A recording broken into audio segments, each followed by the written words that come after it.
जय हिंद साथियों, नमस्कार। ओ लेवल M3R5 पाइथन की इस क्लास में एक बार फिर से आप सभी का बहुत बहुत स्वागत है। दोस्तों, आज की इस क्लास में हम आपके साथ O level M3R5 solve paper की सीरीज में ट्रू एंड फॉल्स के क्वेश्चंस को डिस्कस करेंगे और सभी क्वेश्चंस को एक्सप्लेन करके मैं आपको समझाऊंगा। इसीलिए साथ में एक नोटबुक और पेन जरूर रखिए ताकि जो पॉइंट्स मैं आपको बताऊं उनको आप नोट कर सकें। सभी क्लासेस को अटेंड करने के लिए आप हमारे इस चैनल प्रोग्रामिंग ट्यूटोरियल को सब्सक्राइब कर लीजिए और हर शाम 8 बजे पाइथन की क्लास को अटेंड करते रहिए। टाइम वेस्ट ना करते हुए चलिए शुरू करते हैं आज की एक क्लास। पहला क्वेश्चन है आपका, कंप्यूटर विज्ञान में एल्गोरिथम एक समस्या के समाधान के लिए कंप्यूटर द्वारा प्रयोग करने योग्य एक विशेष विधि को संदर्भित करता है।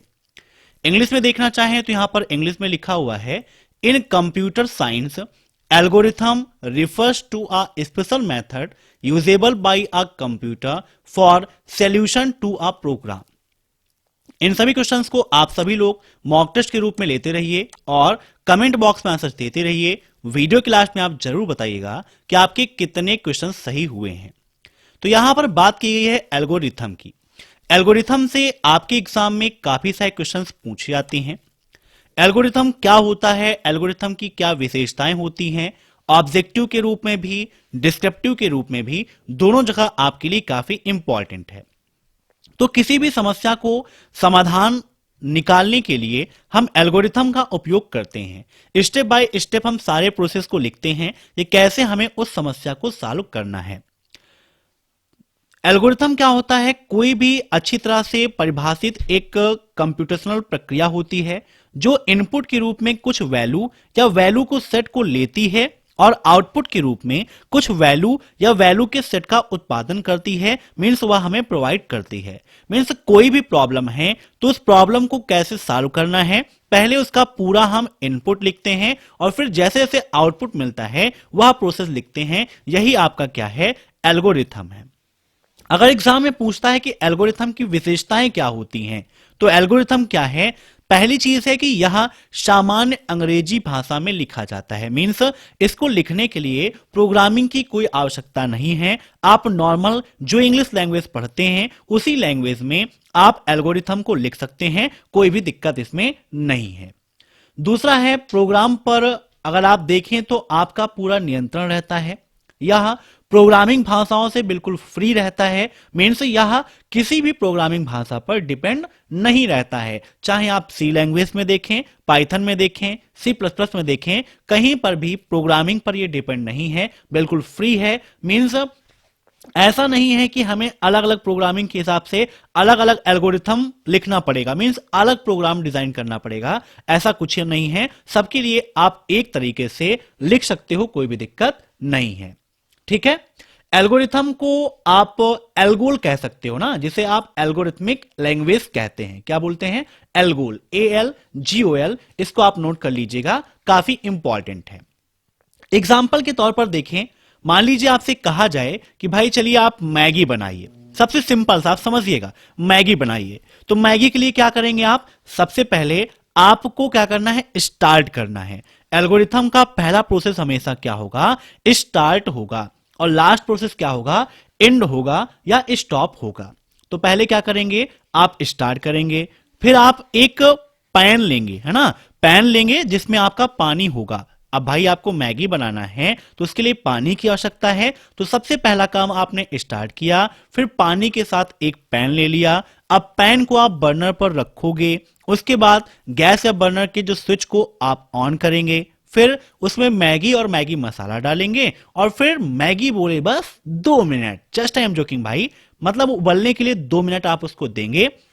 उसके बाद जब उबल जाती है तो आप पैन को वापस उतार लेंगे और फिर मैगी को आप सर्व कर लेंगे। इस प्रकार से आप मैगी को कंप्लीटली बना सकते हैं। मींस अब कैसे कैसे बनाना है, यही जो स्टेप हमने लिखा है, यही क्या है? एल्गोरिथम है। ठीक है।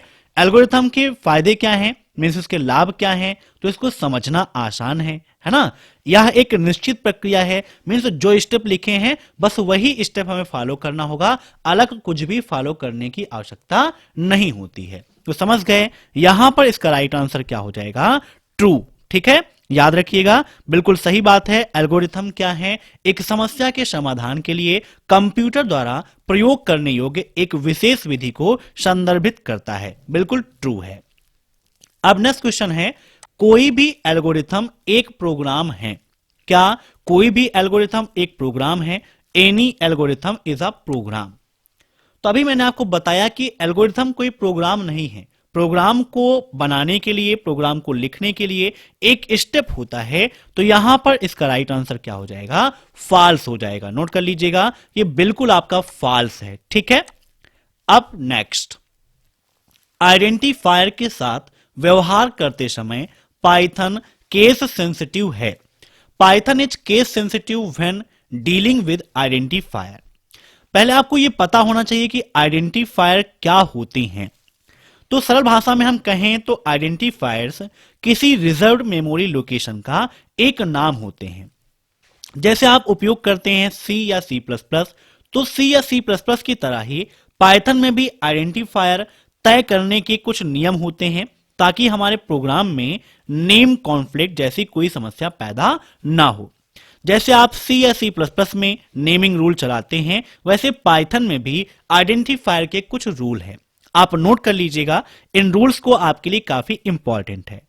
पहला रूल है, आइडेंटिफायर के नेम में अपर केस लेटर का उपयोग होगा। अपर केस लेटर का मतलब समझ रहे हैं ना?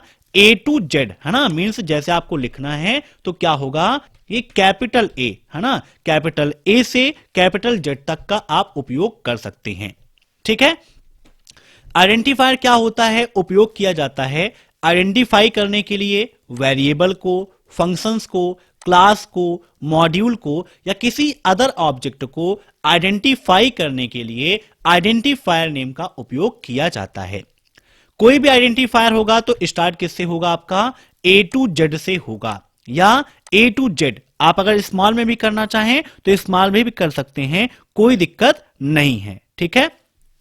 यहां पर अंडर स्कोर का सिंबल उपयोग किया जाता है। किसका? अंडर स्कोर का।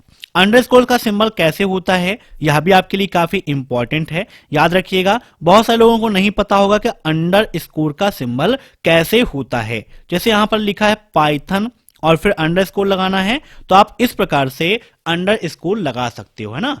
तो ये याद रखिएगा। और यहां पर जो ये है 0 और मोर लेटर से फॉलोड होता है। यहां पर आप 0 से 9 संख्या का उपयोग कर सकते हो। ध्यान से इस चीज को सुनिएगा, आप 0 से 9 तक की संख्या का उपयोग कर सकते हो, लेकिन कोई भी आइडेंटिफायर है उसकी जो स्टार्टिंग है वो 0 या 1 2 3 4 9 मतलब नंबर से नहीं होगी। आप किसी भी आइडेंटिफायर में नंबर तो यूज कर सकते हो, लेकिन अगर आप स्टार्टिंग पॉइंट की बात करें तो स्टार्टिंग आपका नंबर से नहीं होगा। ठीक है। आइडेंटिफायर के नेम में किसी भी कीवर्ड या रिजर्व्ड वर्ड का प्रयोग नहीं किया जा सकता है। आइडेंटिफायर के नेम में स्पेशल सिंबल का प्रयोग नहीं किया जा सकता है। तो इन पॉइंट्स को आप नोट कर लीजिएगा, आपके लिए काफी ज्यादा इंपॉर्टेंट है। ठीक है ना?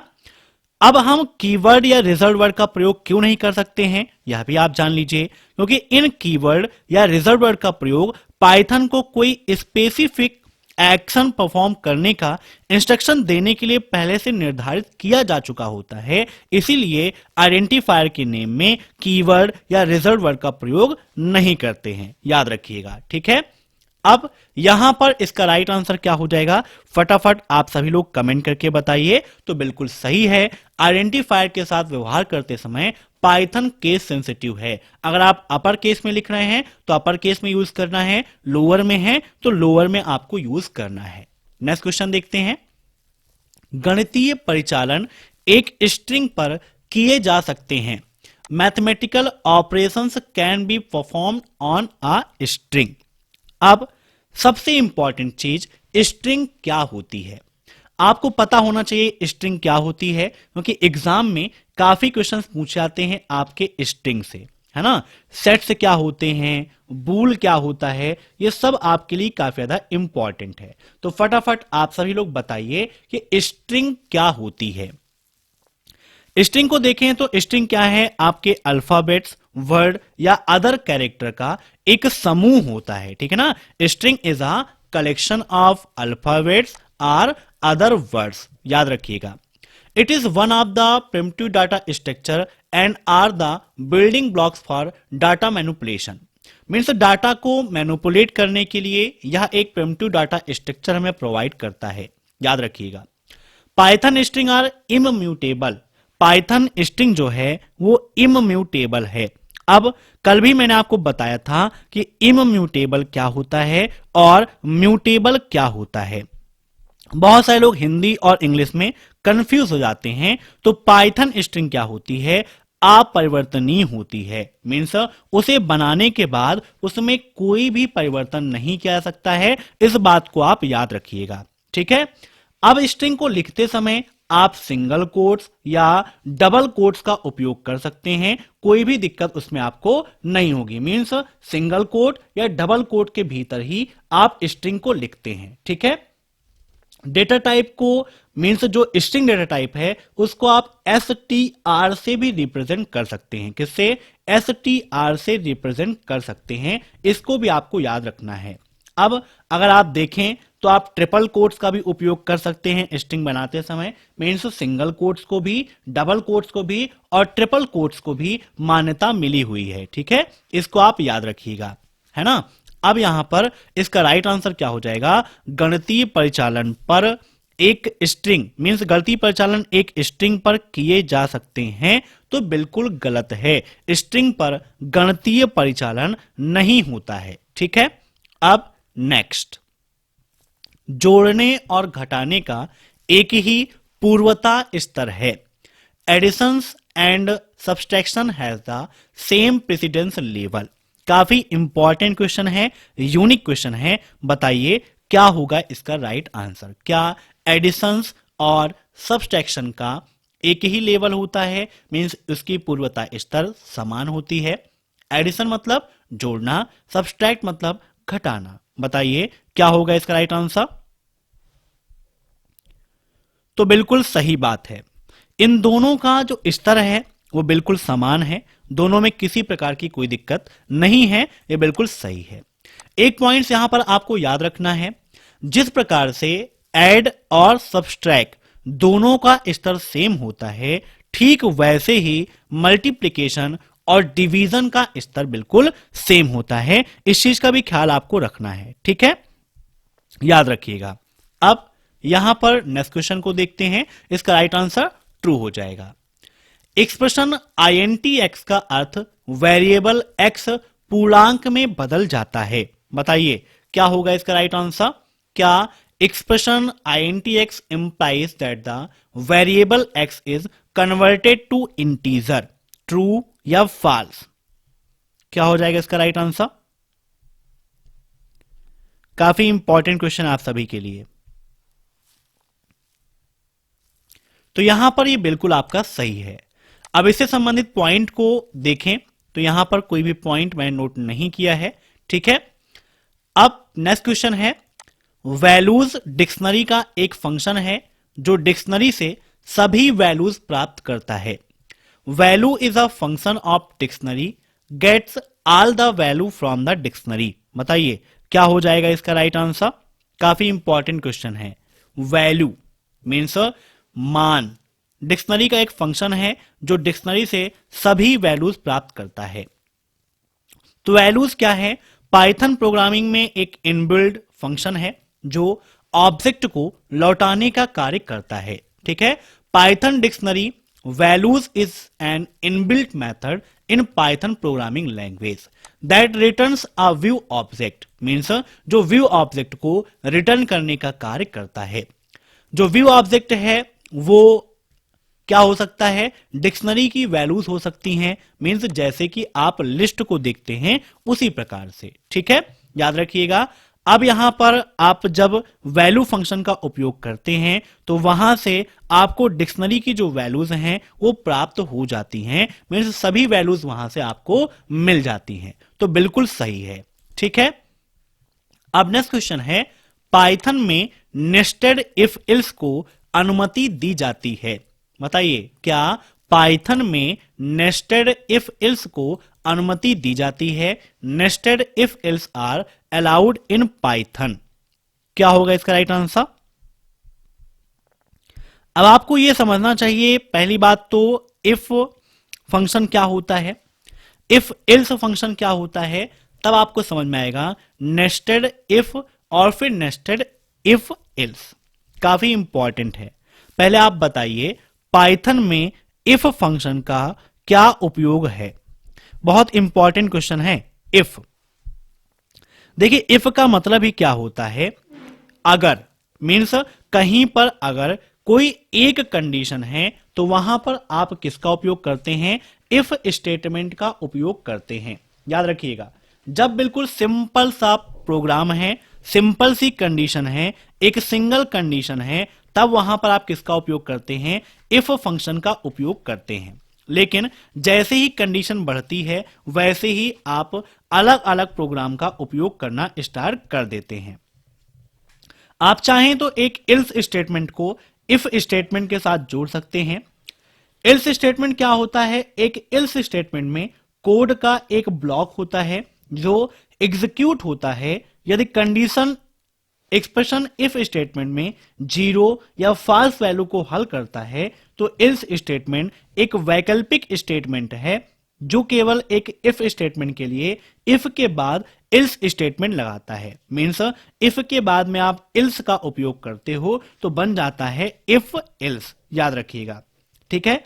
इलिफ फंक्शन क्या होता है? इलिफ स्टेटमेंट आपको ट्रू के लिए कई एक्सप्रेशन को चेक करने और मीन्स इसका मतलब हो गया कि जब कहीं पर एक से अधिक कंडीशन हो, मीन्स दो या दो से अधिक कंडीशन होती हैं तो वहां पर आप इलिफ फंक्शन का उपयोग करते हो।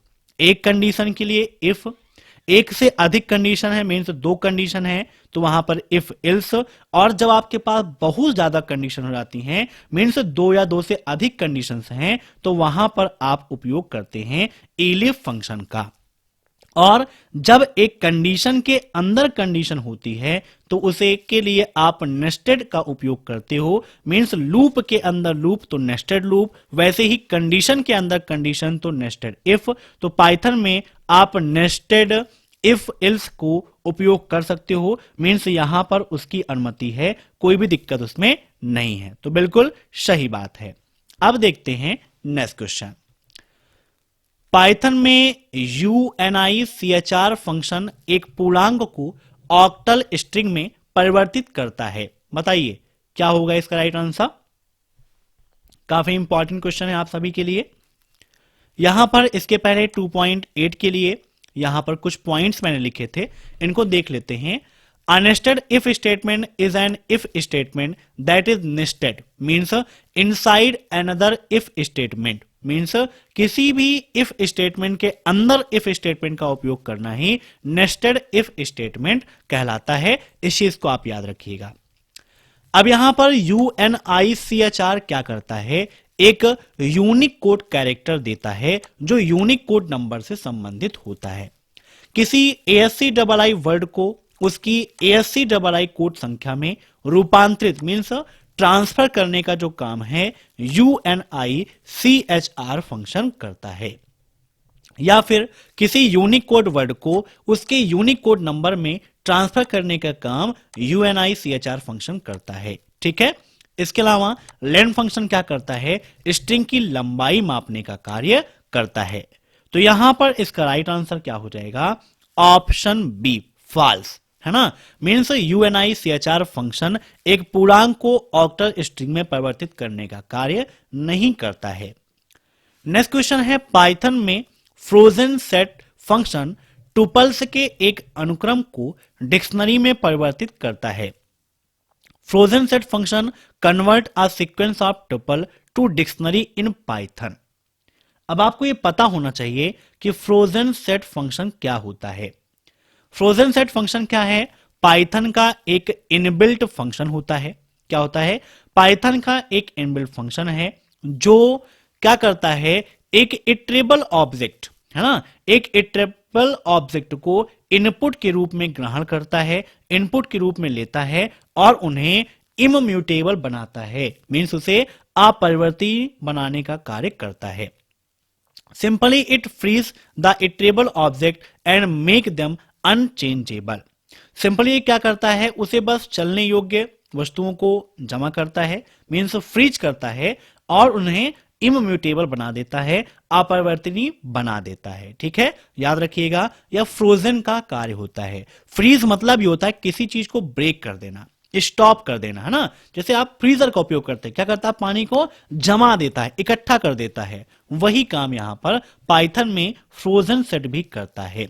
लेकिन यहां पर पाइथन में फ्रोजन सेट का काम टुपल्स के एक अनुक्रम को डिक्शनरी में परिवर्तित करना नहीं है, तो इसका राइट आंसर क्या हो जाएगा, फॉल्स हो जाएगा। ठीक है, याद रखिएगा। अगर सभी को एक बार हम में देख लेते हैं तो पहला क्वेश्चन का जो राइट आंसर है वो ट्रू है, दूसरे का राइट आंसर क्या है, फॉल्स है। आप मिला लीजिएगा कितना आपने सही किया, कितना गलत किया। तीसरे का राइट आंसर क्या है, ट्रू है। चौथा आपका फॉल्स है। पांचवा आपका ट्रू है। छठवां भी आपका ट्रू है। सातवां भी आपका ट्रू है। आठवां भी आपका ट्रू है।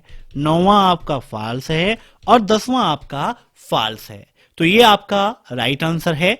तो आज की क्लास में बस इतने क्वेश्चंस। आशा करता हूं कि आज की यह क्लास आपको पसंद आई होगी। क्लास पसंद आई हो तो लाइक कर दीजिए। हर शाम 7:30 बजे क्लास को अटेंड करते रहिए। ओ लेवल की कंप्लीट पैकेज के लिए वेबसाइट को विजिट कर लीजिए।